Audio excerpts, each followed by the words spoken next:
Promises to contribute, pledges. Now these are a fun time. Let's say that as the students graduating university, right, senior year, last day of senior year, go up to the president and say, "Oh, I'm going to make $1 million and give you all $1 million to the school." Technically, by definition, that's a pledge, right? That's a pledge. However, is that really an enforceable pledge? Is that really going to happen? That's not real, right? I mean, unless there's some real paperwork there, you can't say, if the student's like, "Oh, I'm just going to give you $1 million." Sure, great. Sounds great in theory, but is that going to happen? I'm going to say no, unless there's some real evidence behind it going to happen. So that would not be accounted. Pledges are basically receivables. Think of these like accounts receivable, right? So, a customer owes you money in corporate accounting. That's accounts receivable. In this case, you don't owe them the money, but someone says they're going to give the non-for-profit some money. That's a pledge or a receivable. So unconditional promises, these are unconditional promise to give contribution recorded at fair value when the promise is made. So let's say I'm a legitimate, company, and I say I'm going to give you $1 million to this museum. There's backing behind it, right? I'm not just some kind of sketch company. Like, I'm probably going to actually give you $1 million. Well, I'm going to record that as a unconditional promise to give at $1 million. And these might be written or verbal promises, right? Just depends. That's not really going to be asked, but just for your knowledge. Conditional promises, these might be, "Okay, museum, I'll give you $1 million if you let us use your ballroom for a corporate event." That's just another example of what might happen in that situation, right? So something small, it doesn't have to be small, but there's a condition there. "I'll give you $1 million if we can have our Christmas party at your museum in your nice, beautiful atrium." Recognition does not occur until conditions are met, or when determined that chances of not meeting the conditions are remote. Basically, like when you really think that you are not going to receive this contribution, this account receivable, similar to accounts receivable in corporate accounting, right? All good stuff here. Good faith deposits accompanying a conditional promise are accounted for as a refundable advance in the liability section of the statement of financial position or the balance sheet, just like in, say it with me, corporate accounting, right?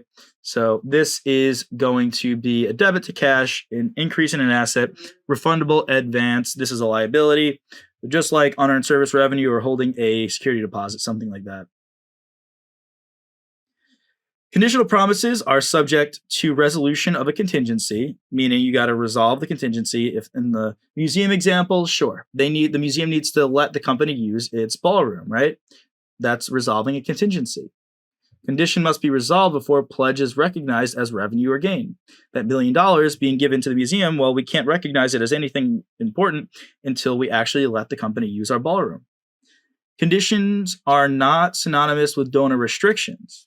So these are not donor restrictions, right? Donor restrictions satisfied by the organization by the use of donated resources. So that's the big difference here. In both instances, I'm a company with $1 million giving it to a museum. Donor restrictions would be, here's $1 million. I want you to build an exhibit on prehistoric art. For pledges, for conditions, unconditional promises, that's, I'm giving you $1 million if you let us use your ballroom. So you see the difference there? This is, here's your money. You have to do something with it that we say, here's the money. You'll get it when you give us something, right? So does that make sense? I hope it does. That should be pretty clear from those examples.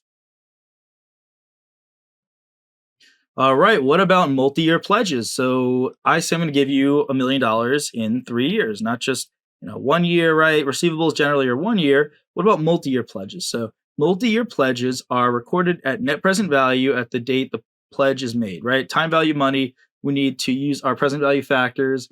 Now you're probably groaning, but are we going to actually have to do these calculations? No, we're not going to have to do these calculations. We're not going to have to factor or use present value of $1 or anything. That's just bonds and leases. So that is something that you can have a nice sigh of relief for. Future collections consider donor restricted revenues and net assets, so time restricted. And the difference between previously recorded present value and current amount collected is recognized as contribution revenue, not interest income. A couple different treatments on these pledges, right? So we are going to have maybe $1 million promised over the 5-year period, and maybe you get a fifth of it every year for 5 years, or maybe you get it all at the end of 5 years. Just different treatments here for how we're going to account for those possibilities. Allowance for uncollectible pledges. This sounds a lot like, say it with me, allowance for uncollectible accounts, right? Nothing too out of the wild here. These are recorded in accordance with commercial accounting principles, ding, ding, ding, for accounts receivable to present pledge at its net realizable value. No bad debt or contribution expenses recognized. Pledge and related contribution revenue reported net of any allowance. We're just going to kind of have that allowance for uncollectible pledges account, just like we would allowance for uncollectible accounts. Pledges, conditional pledges, donor restrictions. So just touching on this again, unconditional pledges, you're assured of collection, may be with or without donor restrictions. So that's another point. So it's an unconditional pledge, but it might still have donor restrictions. So I could say, here's $1 million. We don't have to use your ballroom, but that $1 million you're going to use to build the prehistoric art exhibit. Conditional pledge. So maybe, okay, I'm going to give you $1 million if we use your ballroom. And then, maybe you still have to use it to build the prehistoric art exhibit. It's still free money, right? It's still free money for the not-for-profit, so they shouldn't be complaining. All right, just different examples of these revenues coming in, pledges, conditional pledges.